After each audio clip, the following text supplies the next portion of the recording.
G'day guys and welcome to Aussie English. My objective here is to teach you guys the English spoken down under.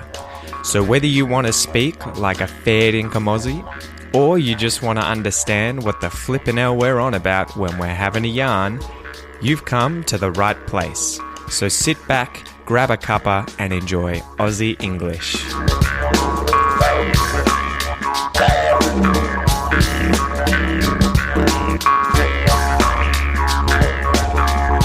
G'day guys, today I want to do a quick episode discussing a few terms that you can use when something unfortunate happens to you, to a friend, to someone you meet, to someone you're chatting to.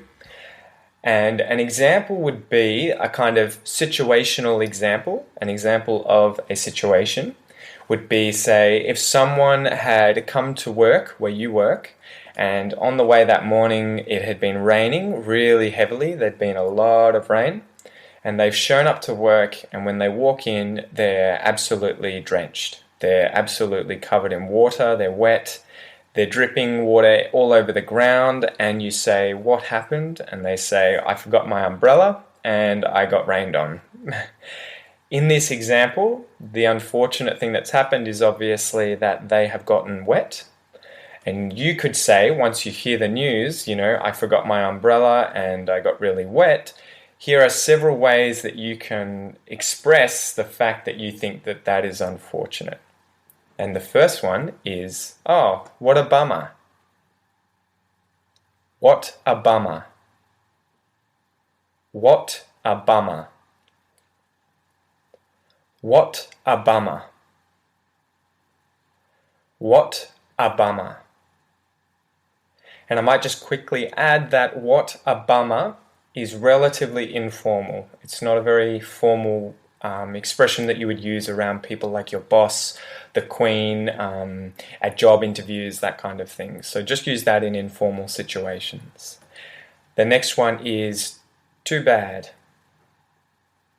Too bad. Oh, that's too bad. Too bad.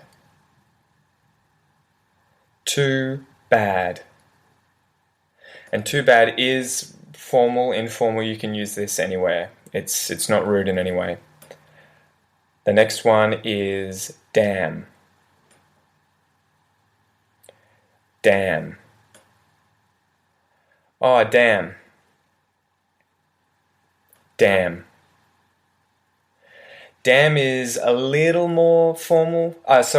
Damn is a little more informal, but again, it's not really that rude. It's kind of a polite way of swearing, though it's not really swearing in my mind, but you can say, "Oh, damn, that sucks." Which leads us to the next one. That sucks. That sucks. That sucks. That sucks. And in this case, sucks doesn't mean to breathe in or for something to be pulled into, say an engine or something like that, where it's being sucked in. It just means that the thing is unfortunate, unpleasant, it's not good. That sucks. And again, that one's pretty informal. You wouldn't say that at a job interview, in front of the Queen, in front of your boss, really. And the last one we'll go through, which is probably the most informal of all of these, bugger. Bugger. Bugger. Bugger. So bugger is a very, very Australian slang term that's pretty popular with all sorts of people, especially from the country or very, very Australian people. Most of my friends in Melbourne would probably never say this, or at least not very often, unless you were trying to overdo to show that you're really, really Australian.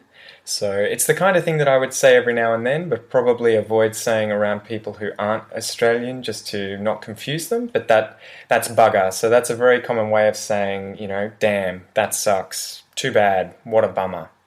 And I might just put in the end here with what a bummer and bugger Both of these, bummer and bugger, both words end in ER, and you probably noticed that I don't pronounce the R, like, say, an American who would say bummer or bugger.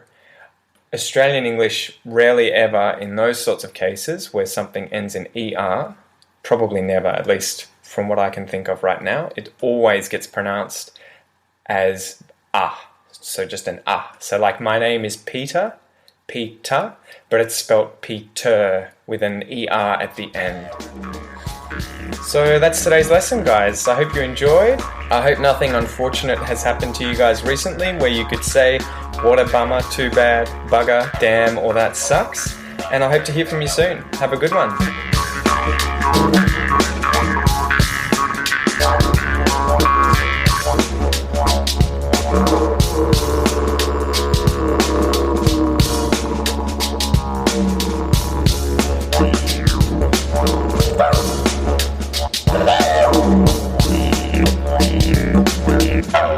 Wow.